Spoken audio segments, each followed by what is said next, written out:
मजीद अच्छी वीडियोस के लिए हमारे चैनल को सब्सक्राइब कीजिए और इस बेल आइकन को जरूर दबाइए। हर बीमारी किसी न किसी के लिए परेशानी का बायस होती है। कुछ बीमारियां ऐसी होती हैं जो मोरसी यानी खानदानी होती हैं, मतलब ये वो बीमारी जो विरसा में मिलती हो और नस्ल दर नस्ल मुंतकिल हो रही हो।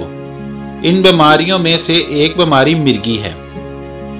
मिर्गी ऐसी दिमागी बीमारी को कहा जाता है जिसमें इंसानी जिस्म को शदीद झटके लगते हैं और इंसान अपने होश खो देता है। मुंह से जाग आती है या जुबान कटने की वजह से खून भी आ सकता है और कपड़े नापाक भी हो सकते हैं। मगर ये मिर्गी की एक किस्म है।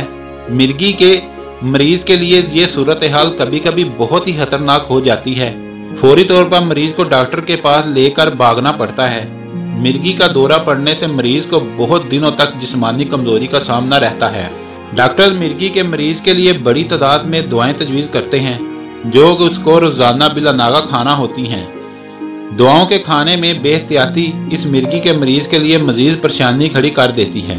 डॉक्टर के इलाज के अलावा इस मर्ज से निजात के लिए रूहानी इलाज भी किया जाता है। जिस तरह यरकान या दूसरे मर्द में रूहानी इलाज फ़ायदा पहुंचाता है, इसी तरह मिर्गी के मर्द में कुरानी आयात से फ़ायदा हासिल किया जा सकता है। इलाज शुरू करने से पहले अगर आपने हमारे चैनल को अभी तक सब्सक्राइब नहीं किया तो कर लीजिए।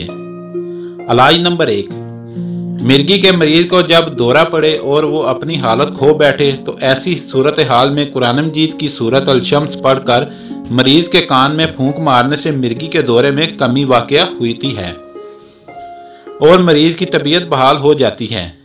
इलाज नंबर 2, या अल्लाह या रहमान 40 बार एक सांस में पढ़कर मिर्गी का दौरा पड़ा हो उसके कान में दम कीजिए। मर्ज ऐसा गायब होगा कि अकल हैरान रह जाएगी। इलाज नंबर 3, मिर्गी का शिकार मरीज पर दिन में एक बार ला इलाहा इल्लल्लाह 66 बार पढ़कर दम किया जाए तो इस मरीज में अफाका होगा और सेहत भी अच्छी होगी। इलाज नंबर 4, 100 बार या सलाम या मोमन या अल्लाह और 100 बार या रहीम या रहमान और या करीम 100 बार ला हौला वला कुव्वता इल्ला बिल्लाह पढ़कर मिर्गी के मरीज पर दम किया जाए तो मर्ज से बहुत जल्द निजात हासिल हो जाएगी। अगर आपको हमारी वीडियो अच्छी लगी है तो इसको लाइक और शेयर करें और कमेंट्स में अपनी राय का इज़हार ज़रूर कीजिए। शुक्रिया।